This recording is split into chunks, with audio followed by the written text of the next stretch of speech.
My name is Chris Ordoobadi. I'm a mechanical engineering major, and I'm expecting to graduate in spring 2027. After high school, I played junior hockey for 2 years, and I played college hockey at Newman University for 4 years. I signed pro with the Maine Mariners, and I played pro hockey for the next 6 years after that. In the first half of my career, I explored the hockey side of things, and now I'm going back to school so I can pursue my other passion. I knew that studying mechanical engineering in Kettering would be the right fit for me because I have a real passion for motorsports and for cars and for racing.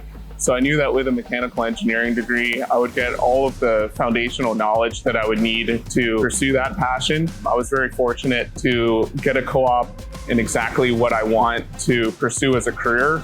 My co-op is with Ilmore Engineering. My academic goals have shaped my decisions on how I spend my time.